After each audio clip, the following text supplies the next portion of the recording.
Oh, oke. Kalau mau pulang. Nah. Oke, awas lagi. Cepat ya.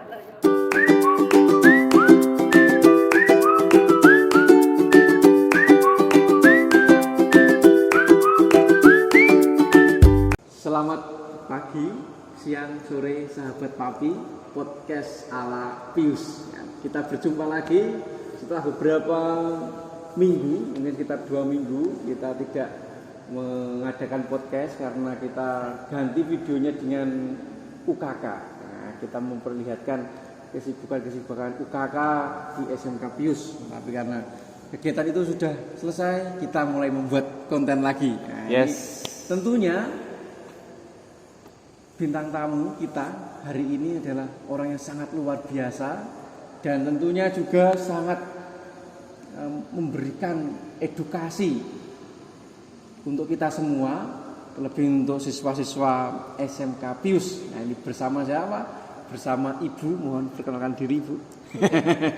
Terima kasih atas kesempatan yang diberikan kepada saya. Nama saya Bu Tumir, saya guru SLBB Dina Upakara Wonosobo.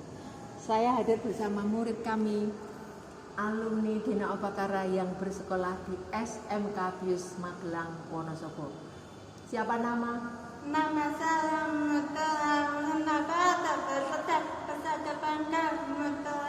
Ya. Mutia kelas berapa?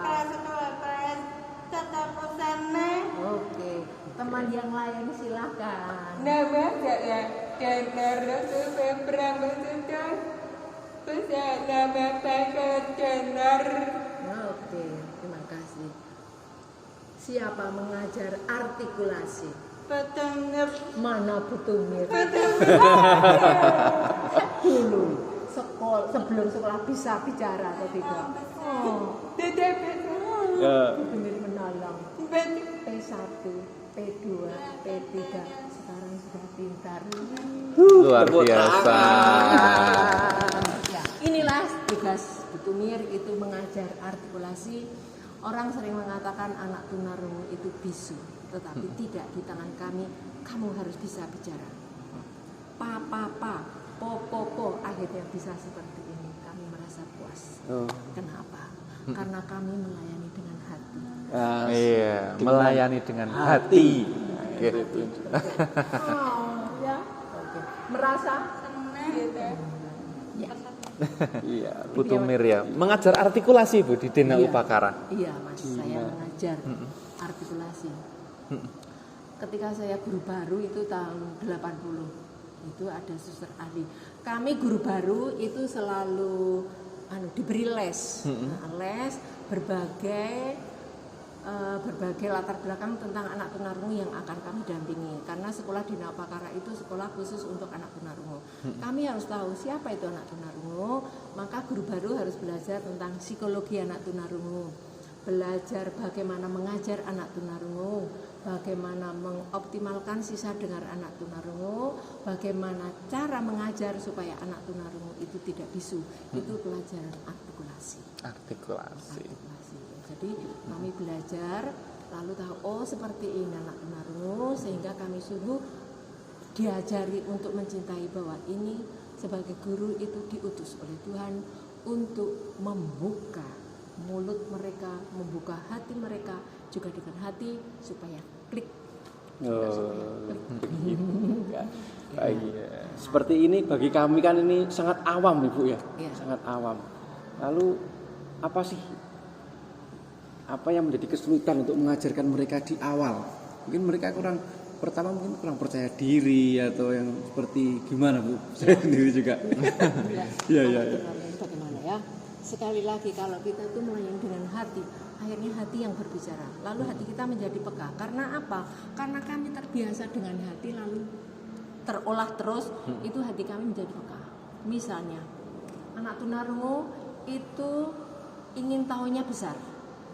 Yang berperan sebelum sekolah itu mata. Mata itu tajam sekali. Tidak mendengar, tapi mata awas. Lalu kalau tertarik sesuatu dia akan menteleng. Lalu tidak tahu ini apa, lalu bertanya, gitu. Oh ini ikan, misalnya ikan. Saya berkata ikan. atau belajar dulu dengan orang terdekat. Ini papa, ini mama, kakak, adik. Lama-lama bisa seperti ini. Ya, kami mengajarkannya dengan bahasa.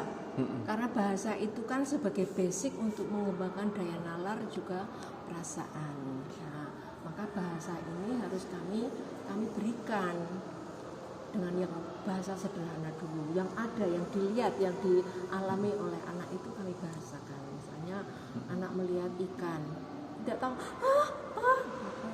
itu ikan mati berbau.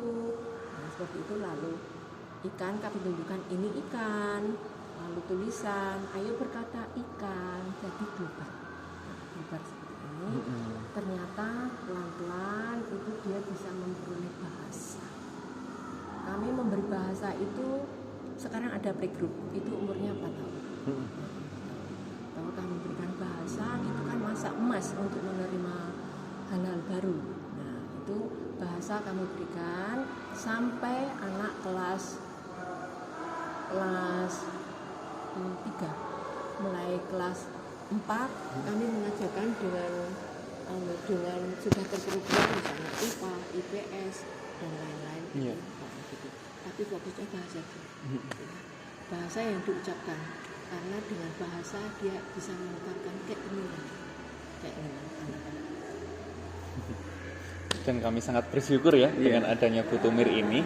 Berkat Bu Tumir juga selain menular ke teman-teman tunarungu, murid-murid kita, juga ke kami yang juga terbantu ketika di dalam pembelajaran di kelas kami bisa berkomunikasi juga dengan mereka, dan mereka juga bisa memberikan respon balik kepada kami, dan itu sangat menyenangkan tentunya juga bagi mereka bisa berbaur dengan teman-teman yang lain juga.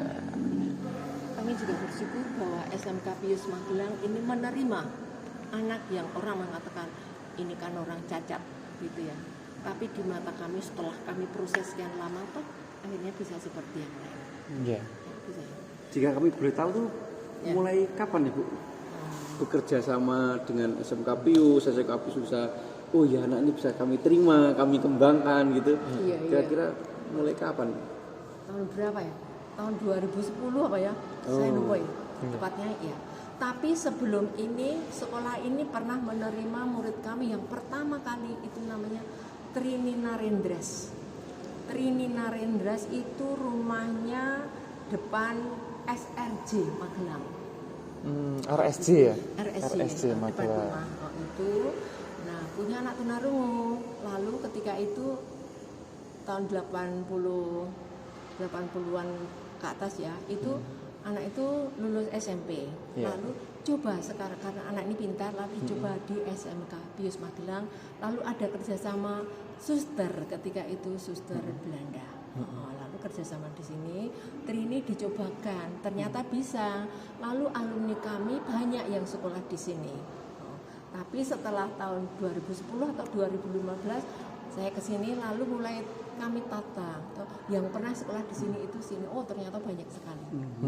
Dan mereka menjadi orang. Karena menjadi orang. Karena mereka mampu menjadi desainer yang baik.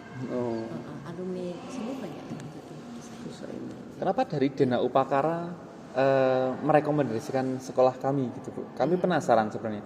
Di kami itu jurusan termasuk jurusan yang cukup sibuk sebenarnya. Tata boga, tata busana. Di tata busana pun meskipun mereka diam di depan mesin jahit, tapi ternyata interaksi ke guru, interaksi ke teman-teman yang lain juga cukup banyak. Kenapa SMK Pius Ibu? Iya. Memang kami melihat bahwa SMK Pius itu juga melayani dengan hati karena punya visi misi yang sama. Ini sekolah umum, toh akhirnya menerima anak yang orang dikatakan ini berkebutuhan khusus, akhirnya bisa. Lalu kami merasa, oh ternyata ya SMK Pius itu memang ada hati untuk anak seperti ini, maka kami semangat. Lalu kami juga mencoba seandainya ada kesulitan, kami dengan senang hati juga mau menolong, karena sama-sama untuk memberi masa depan untuk anak-anak. Tidak hanya terbatas anak mendengar, tapi anak yang seperti ini pun bisa menjadi dirinya sendiri karena jasa SMK Pius Magelang.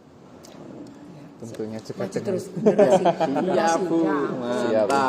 Tentunya dengan kerjasama Kadena Upakara. Iya. Ya kita juga sama-sama juga kerja dengan hati Ya, sehingga anak-anak juga bisa jatuh hati di sekolah-sekolah kita. Ya, benar. Ini benar. Hati itu nomor satu. Tanpa hati tidak akan terjadi. Ya, segala sesuatu itu kuncinya pakai hati. Ya. Ini misal kalau mereka ini mau melanjutkan jenjang lebih tinggi lagi, misalnya ke sekolah lain, apakah guru pendamping dari mereka juga melihat sekolah ini kelihatannya bisa mengembangkan anak ini enggak atau apa melihat itu dulu atau ya udah kalau dia minat ke situ ya sudah masuk saja apa seperti itu gimana? Kami menguasai dulu. Kami menguasai dulu. Lalu kami memang memantau. Karena itu kami tetap memperhatikan alumni yang bekas murid itu, misalnya sekolah di mana itu kami tahu. Nah dengan seperti ini lalu kami bisa melihat bahwa ini sekolah yang baik. Lalu kami menganjurkan supaya kamu sekolah di sini, gitu ya. Ini besok yang mendaftaran tahun ajaran 2023-2024 itu ada 3. Ada 3 sudah positif di sini. Monita, Eca, lalu satu lagi siapa? Monita, Eca, Made. Made. Ya Made itu mau sekolah di SMK. Nah ini ya, kerjasama yang baik ya. Ini juga harus kami pelihara. Saya masih ingat itu sekolah inklusi yang disarankan oleh pemerintah itu langsung diterapkan di SMK Pius Magelang. Lalu SMA itu bertanya bagaimana sekolah inklusi, lalu mengundang kami supaya guru-guru tahu siapa itu anak tunarungu. Salah satu cara berkomunikasi itu dengan melihat bibir. Nah, itu kami berikan siapa itu anak tunarungu, lalu guru-guru juga semangat belajar sehingga bisa melayani sesuai dengan kebutuhan. Ini juga sesuatu yang hebat dan harus kita pertahankan. Yes. Ya, dan suster-suster kami juga meminta kami sebenarnya, apalagi guru-guru laki-laki, untuk tidak punya jenggot terlalu panjang. Yes, betul. Supaya Tidak mengganggu gitu. tidak mengganggu gerak bibir komunikasi kami. Ini sudah mengganggu atau belum? Ini sudah mengganggu. Apakah sudah mengganggu? Bisa membaca bibir. Bisa. Kalau panjang bisa. Tidak bisa. Kalau segini bisa. Ini bisa ini Mas lihat. Ini bisa. Bisa ya. Pak Erik berencana memanjangkan kumis dan jenggot seperti Sinterklas. Jangan. Oh iya. Betul. Apa? Enggak boleh. Iya. Maksimal segini berarti ya. Kayak gitu. Bisa. Enggak paham ya. Ya, sebelum sampai ke SMK Pius, nah tentunya anak-anak kita ini kan masuk ke Dena Upakara dulu ya Bu ya. Iya. Bagaimana sih kisah mereka kok bisa sampai ke Dena Upakara itu? Apakah dari sekolah dasar atau dari sekolah-sekolah mereka sebelumnya direkomendasikan ke Dena Upakara atau bagaimana Ibu? Ya, murid kami itu dari seluruh Indonesia. Pengalaman itu ada. Kok bisa bicara? Sekolah di mana? Di Wonosobo. Lalu, sudahlah, aku pingin karena anakku tunarungu, sekolah di Wonosobo. Jadi dari mulut ke mulut itu juga sebagai sarana kami untuk mengembangkan sayap. Kami seperti itu. Satu lagi kuncinya itulah hati. Kalau anak dilayani dengan hati itu kan hasilnya optimal. Anak bahagia, anak gembira karena menemukan dirinya sendiri. Nah selalu, ini tunarungu loh. Kok bisa bicara? Sekolah di mana? Sekolah di sana. Nah, lalu ngomong, lalu sampailah. Seperti itu saja. Kami tidak pernah promosi, enggak. Ya, dari hati ke hati, dari tahun ke tahun kalau kita layani, kita membuka diri untuk memang kami belajar siapa itu anak tunarungu, jadi semua rasanya mengalir itu karena Tuhan. Ya. Karena Tuhan ya Pak Erik ya. Ya. Tapi apakah ada yang kemampuan anak-anak kan beda-beda Bu. Ya. Tapi yang progresnya lama gitu ada ya? Ada. Maka kami melihat potensi anak itu, tapi satu tunarungu, tapi kemampuannya kan berbeda-beda. Nah, apakah yang itu lemah tidak mau melayani, itu tidak boleh. Kami tetap melayani sama. Tapi yang pintar itu kami harus menuntut lebih tinggi. Tapi yang kurang tetap kami dampingi sampai berkembang dan menjadi dirinya sendiri. Memang kemampuan seperti itu, tapi kan menjadi dirinya sendiri. Nah itulah, karena ini kan juga ciptaan Tuhan. Jadi kami merasa kami diutus, kami dipilih oleh Tuhan untuk mendampingi anak-anak ini. Maka dampingilah dengan baik, didiklah dengan baik supaya menjadi dirinya sendiri. Dan itu kami lakukan. Kok saya lihat dari tadi gerak-geriknya ibu. Saya mengamati. Kan biasanya kalau bersama anak tunarungu kan pakai apa? Isyarat. Nah ini kok kelihatannya biasa, nggak pakai isyarat, apa sudah dibiasakan seperti itu atau memang itu seperti apa Bu? Apa awalnya ngajarnya isyarat dulu lalu dibiasakan lagi atau memang dari awal dibiasakan tanpa bahasa isyarat itu? Iya, benar. Anak tunarungu itu tidak mendengar. Yang berperan itu mata.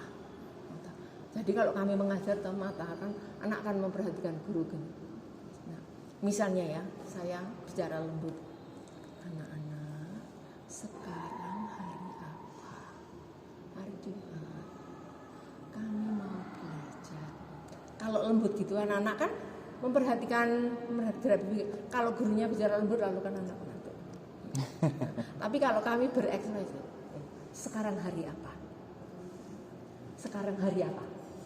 Tanggal berapa? 31 Bulan? Maret. Setelah Maret bulan? Maret. Lalu habis? April. Siapa ujian? Tanggal berapa?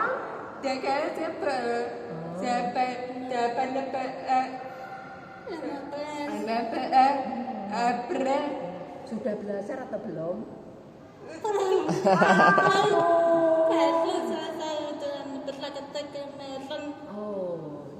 Tahu seperti ini contohnya.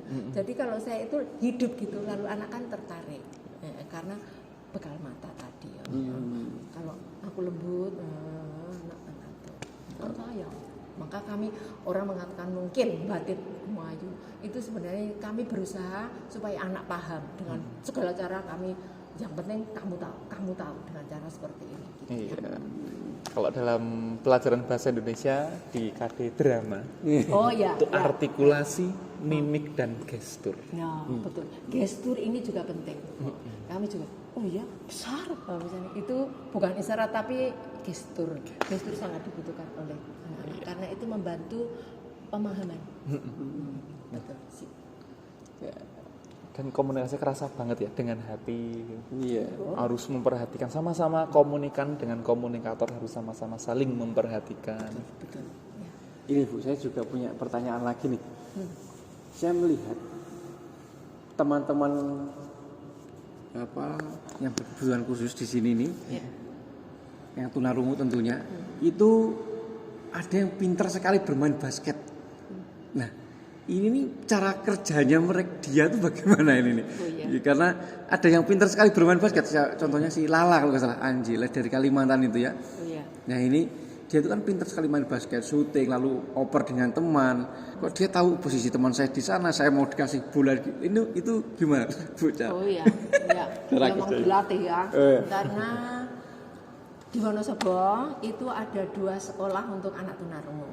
Itu satu khusus perempuan, namanya SLBB di Nabakara, muridnya semua perempuan. Lalu tahun 38 itu muridnya campur. 38 ya? Ya tahun 1938. Jadi 85 tahun yang lalu. Nah, terus perkembangan selanjutnya kalau laki-laki perempuan campur itu setelah perkembangan kurang baik, lalu dipisah. Tahun 55 itu yang laki-laki sendiri dididik sendiri, namanya Karya Bakti atau Don Bosco. Nah kemarin kan ada yang murid dari Don Bosco sekolah di sini. Nah setelah itu kami timbul kerjasama sampai sekarang. Nah anak Don Bosco itu pintar-pintar main basket. Nah dulu anak Don Bosco kalau minggu mengajar basket. Nah itulah ya. Kalau antar teman sendiri itu mereka punya bahasa. Ini mata ini itu berbicara. Jadi antar mereka itu mengerti, lalu hari Minggu sore mereka belajar basket. Maka si siapa? Enji kalau Enji, iya. Enji itu juga ini pintar basket, pintar basket, pintar masak, pintar menjahit. Di SMP kami juga mengajar keterampilan, karena keterampilan ini kan kami dulu berpikir bahwa anak-anak ini kan harus bersaing dengan orang mendengar, maka kami beri keterampilan di SMP di Nawapakara. Entah, Jahit. memasak, sama jalan. Kecantikan atau salon. Nah, atau keterampilan ini lalu dikembangkan di sini. Jadi ya kami merasa bahwa ini tempatnya untuk mematangkan kemampuan-kemampuan yang dimiliki oleh mereka. Ya, basket lalu anak kan kalau belajar itu menelan gitu ya, itu kan capek. Lalu ada break, itu pelajaran menari. Menari. Jadi anak kami juga pintar menari, bisa menari. Menari apa?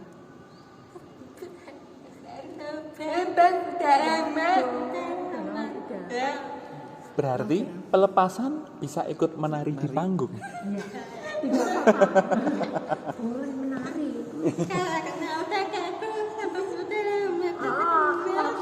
Latihan lagi. Latihan lagi. Kalau Hepta itu pintar lengger. Lengger. Oh. Lengger itu tarian khas Wonosobo. Lengger. Besok kalau Hepta supaya nari. Lengger. Oh betul. Tarian khas Wonosobo itu lengger. Hepta bisa ya. Besok pentas ya. Gitu ya. Lalu kalau mereka belajar tuh sama dengan anak normal ya Bu ya? Dalam arti yang harus 20 menit break dulu, 1 jam break dulu, apa juga sama dengan anak-anak sama pada dengan yang umumnya? lain, ya. Kami belajar 1 jam pelajaran itu 40 menit. 40 menit. Tapi kadang-kadang beliau ada yang sampai 2 jam. Misalnya berarti 2 jam pelajaran itu 40 kali 40 kali 2 berarti 8. Daya tahan untuk belajarnya sama dengan Ya, anak-anak. sama. Nah, mereka kan juga belajar dengan teman-teman lain yang bisa mendengar. Kemudian Terutama di sini ya. apalagi tahu sendiri kan SMK Pius terdiri dari berbagai macam siswa, ada yang dari Sabang sampai Merauke, berbagai karakter. Iya. Ibu pribadi apakah ada kekhawatiran, apakah anakku selepas dari SMP apakah bisa menyesuaikan diri atau bagaimana? Oke, ini pertanyaan bagus ya. Anak-anak ini ikut kami itu umur 5 tahun. 5 tahun. Terus dia sekolahnya TK itu 3 tahun karena mau bahasa. TK 3 tahun, lalu SD 6 tahun, 9 tahun. SMP 3 tahun, berarti 12 tahun. 12 tahun. Nah, sekali lagi karena kami melayani dengan hati, lalu kami tahu setiap anak itu kelebihan dan kekurangan masing-masing. Nah, jadi kami merasa, ini pintar, ini berani. Ini pintar, ini berani. Ini kami memberi rekomendasi. Tapi yang karena COVID kemarin itu yang ada yang misalnya daftar di sini kabar, kamu sekolah di sana, ya kami agak terkejut. Tapi sebelumnya memang kami memberi rekomendasi. Karena kami merasa bahwa kami harus memberi yang terbaik. Anak juga orang tua mendukung, lalu anaknya mampu, kenapa tidak? Itu kan hak mereka untuk berkembang, untuk menjadi dirinya sendiri, karena mereka juga butuh masa depan seperti yang lain. Gitu ya. Biasanya kesulitan apa yang teman-teman tuli ya kalau nggak salah ya, sapaan akrab untuk mereka. Ya, teman-teman tuli ini biasanya kesulitannya apa sih selama belajar di SMK Pius ini secara khusus? Jadi kami dari Bapak Ibu guru, karyawan juga bisa mengakomodasi kebutuhan anak-anak ini. Diperlukan gitu ya. Iya, yang diperlukan kira-kira. Ya. Nomor 1 itu kalau berbicara membuka mulut. Misalnya mengajar sekarang kami belajar bahasa Inggris. Sekarang baca bibir ya ini ya, karena memperhatikan gerak bibir saya. Siapa mau ikut pulang ke Wonosobo? Kata-kata. Kenapa? Besok minggu depan berlepas sekarang pulang. Sekarang tidak mau. Tetap Sombong tidak mau. libur sebentar. Modal sebentar. Kenapa bisa nyaut? Karena dia bisa membaca gerak bibir saya. Sekarang saya tak bicara cepat.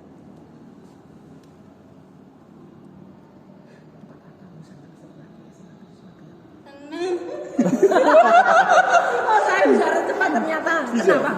Sudah terupgrade di sini. Ya, sudah terbiasa. Iya. Sekarang membaca bibir. Pak Erik spontan bicara. Tahu atau tidak? Ayo, pikir. Kapan kamu mau pulang? Nah. Oke. Awas lagi, cepat ya. Cepat ini Ibu ya. Ya. Kapan kamu mau pulang? Sudah bisa. Akhirnya bisa ya. Itulah kelebihannya anak itu mata ini sungguh berperan dalam kehidupan mereka. Kesadaran mereka. Oh iya, berarti lagi lalu tahu maksud ya. Ya itulah cara belajar ya supaya kamu mengerti harus memperhatikan gerak bibir. Juga kalau bicara dengan anak-anak itu menghadap gini ya. Misalnya kita mengajar membelakangi itu, misalnya sambil nulis ngomong, itu ya. anak tidak akan tahu karena yang dibacakan punggung. Iya. Tapi yang diperlukan kan gerak bibir ini. Penting ya supaya tahu maksud ya. Luar biasa mereka. Kayaknya kita guru-guru perlu kursus ke Butumir ini ya. Membuat pembelajaran menjadi lebih hidup. Iya. Dulu pernah kok tahun 2015 Pak ya. Itu karena di sini banyak yang tunarungu. Iya. Lalu kami dipanggil untuk mengenal lebih dekat siapa itu tunarungu, lalu bagaimana cara supaya kami bisa melayani anak-anak dengan baik. Nah, itu salah satunya caranya kalau berbicara itu menatap muka, bicara pelan misalnya. Iya. Salah satunya seperti itu. Lalu saya merasa guru-guru di sini juga hebat. Bisa memahami. Ya, seperti itu. Kecepatan kalau ngomong. Ya. Kalau ngomong kecepatan. Terlalu cepat. Cepat gitu. Terlalu cepat. Berkata pesan Pak Eri. Berkata. Kalau mau menghantar sama teman-teman pada pelan-pelan. Oke. Oh, pintar. Pelan-pelan ya. Ya. Sip, terima kasih. Terima kasih. Terima kasih.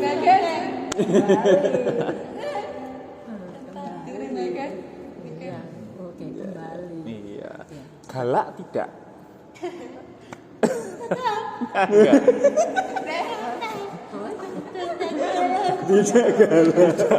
Tidak galak. Betul. Oke, syukurlah. Tidak galak ya? Tidak galak. Kalau Pak Marwan galak tidak? Oh, baik. Baik. Ya, oke. Sip. Sip. Sip. Oke. Nah, ini kita flashback dulu Bu, mungkin ke beberapa puluh tahun yang lalu. Sejak kapan Ibu berjodoh dengan Dena Upakara? Ya kan? Sejak kapan mulai berkarya di sana Ibu? Iya, oke. Terima kasih. Butumir mulai di Wonosobo menjadi guru tahun berapa? Aku tuh saya Belum lahir. Betul. Butumir di Dina Upakara mulai bulan Oktober tahun 1980. Papa baru lahir. Saya sudah menjadi guru. Oh iya. Tahun 80 lalu kami belajar tentang anak tunarungu siapa.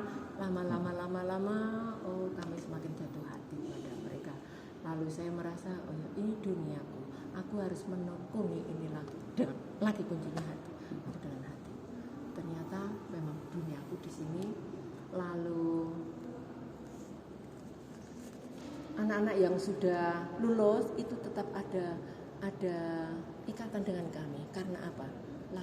Karena kami melayani dengan hati itu dirasakan. Kalau anak itu sudah lulus itu kalau sudah lulus rindu. Ya, rindu banget itulah kuncinya. Maka ini bapak-bapak generasi SMK Pius Magelang, layanilah, kerjakan semua tugas ini dengan hati, itu membuat hati merasa nyaman dan akan dirindukan oleh mereka. Saya juga merasakan seperti itu. Lalu kebetulan saya didhawuhi oleh suster untuk mendampingi bekas murid. Jadi saya sering kemana-mana, misalnya anak mau menikah, anak mau berjodoh itu pun ke rumah. Oh, Bu, ini pacar saya. Oh, lalu, siapa namamu? Ini ada pengalaman ya. Tahu Mbak Salamah? Sudah lama. Salamah itu Wonosobo. Nah, itu ketika pulang itu asli Wonosobo. Lalu kami mencarikan pekerjaan di Jakarta, menjadi penjahit. Lalu di sana ketemu jodoh. Lalu dibawa ke rumah. Bu, ini pacar saya. Oh, siapa? Hendra. Hendra itu tunarungu dari Medan. Lalu, Hendra, kamu love kepada Salamah? Betul. Umurmu berapa? Umurku 39. Salamah umur berapa? 40. Siapa tua? Salamah tua. Oh, bagaimana tua? Tidak apa-apa, tetap. Nah, ini bahwa anak itu tetap mengakui bahwa kami itu simboknya mereka. Mau menikah, mau kerja, itu sering juga memberitahukan. Maka saya merasa bersyukur. Ini dunia, kalau dunia ini tekuni dengan baik, itu membawa kebahagiaan tersendiri, tidak bisa ditukar. Saya merasa bersyukur karena ini duniaku, dunia anak tunarungu, jadi aku harus serius menangani mereka. Tidak harus aku selalu mulus-mulus, kadang-kadang saya marah. Misalnya kalau Dinar malas belajar artikulasi, Butumir diam atau tidak apa-apa, atau marah. Dulu saya pernah menangis di belakang. Pernah menangis gimana itu? Apa sebab Butumir marah? Karena ketika mau belajar, ketika belajar. Sebab malas. Butumir tidak mau anak malas, sebab pintar harus. Dagang. Sebab untuk masa depan. Betul. Sekarang terbukti bisa komunikasi dengan dia. Gitu ya. Jadi kami tidak harus mulus mengikuti, tidak. Kami melihat ini anak ini bisa, maka kami menuntut. Kalau anak pintar kami menuntut harus lebih. Ya. Misalnya kurang mampu, lalu tetap mendampingi tapi sesuai kemampuan, karena kalau kami menuntut tidak akan berhasil misalnya ya. Lalu kami sesuai aja, ya sudah. Kami tetap memperhatikan, tapi beda dengan yang pintar, kami menuntutnya tinggi. Tetap harus latihan dengan disiplin ya Bu. Iya. Dan juga ini anak-anak yang berkebutuhan khusus tunarungu itu kalau duduk itu di depan, ya. Depan. Karena kalau di belakang itu dia akan terlalu jauh, membaca bibir itu juga tantangan tersendiri. Kalau satu kelas di Dena Upakara, satu kelas Dena Upakara berapa orang? 7 atau 8 atau dulu pernah banyak itu 12. Lalu kami posisinya setengah lingkaran, guru di center. Nah, seperti ini duduknya setengah lingkaran. Itu maksudnya saling bisa membaca bibir guru, lalu bisa membaca bibir teman. Tapi kalau susun seperti mendengar itu kan dia bicara apa enggak tahu, maka harus seperti ini. Si melingkar, guru pasti posisi kamera. Iya. Kapan ya? Ke Wonosobo ya? Iya, siap, Ibu. Untuk melihat, Siap. melihat bagaimana anak belajar. Anak-anak berproses di Iya. sana. Dan kalau boleh kami juga diajarin Ibu tips dan trik kira-kira bagaimana sih kami bisa membangkitkan semangat anak-anak, tapi tentu dalam kesempatan yang lain Iya. kami diberi kesempatan untuk komunikasi juga. Oh iya. Ya baik. Anak itu karena anak pemata ya, itu anak bisa merasakan. Oh, ini guru ini itu dia bisa merasakan. Lalu misalnya kalau mengajar gitu ya. Lalu anak-anak yang seperti ini di depan. Tanyalah, kamu bisa membaca bibir saya? Bisa. Kurang mundur misalnya, kurang terlalu dekat juga enggak baik ya. Lalu oke. Itu kan salah pemahaman. Berarti kan melayani toh. Karena sesuai dengan yang dibutuhkan. Kurang mundur misalnya kita mundur. Itu salah satu contoh aja ya. Jadi kami memahami keberadaan mereka dan mau melayani.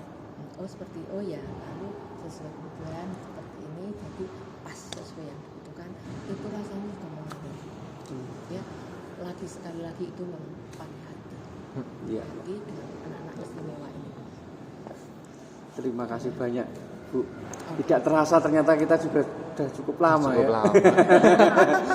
Karena asik ya ngobrol dengan Iya. Bu Tumir itu memang perlu gestur yang semangat itu perlu ya Pak Marwan ya, sehingga waktu itu nggak terasa ternyata ya. Dan tentunya Mutia dan Dinar kamu luar biasa. Iya. Luar biasa ya. Bisa komunikasi dengan teman, bisa ya seperti teman-teman pada umumnya juga. Iya, Tentunya bisa terima berproses. kasih banyak Bu Tumir. Sama-sama. Terima kasih Ibu. Untuk anak bangsa, mereka ini anak-anak bangsa yang luar biasa. Betul. Setuju. Anak bangsa yang baik. Terus diasah semangatnya dan terus diasah kreativitasnya. Ya. Oke, sip. Enggak ada yang disampaikan terakhir Bu Tumir untuk kami. Oke. Terima kasih pada kesempatan yang sangat bagus ini. Saya melihat dan saya merasakan guru-guru di SMK Pius 10 Magelang semua top, semua oke karena melayani dengan hati dan ini tetap dipertahankan untuk kebaikan, untuk meraih masa depan anak-anak yang kita didik dan kita layani. Semoga tetap jaya. Terima kasih banyak. Terima kasih untuk teman-teman semua yang sudah setia mendukung SMK Pius dan juga setia untuk melihat kreativitas anak-anak SMK Pius, dan kami terus terang sangat membutuhkan dukungan teman-teman semua ya, supaya kita semua belajar bersama, berjuang bersama untuk kebaikan masa depan kita dan bangsa. Nah, tentunya kami juga menunggu alumni-alumni dari Dena Upakara Iya. untuk berproses senantiasa bersama kami. Oke, Monggo, Eri. cukup? Oke. Mau disampaikan? Mau menyampaikan sesuatu?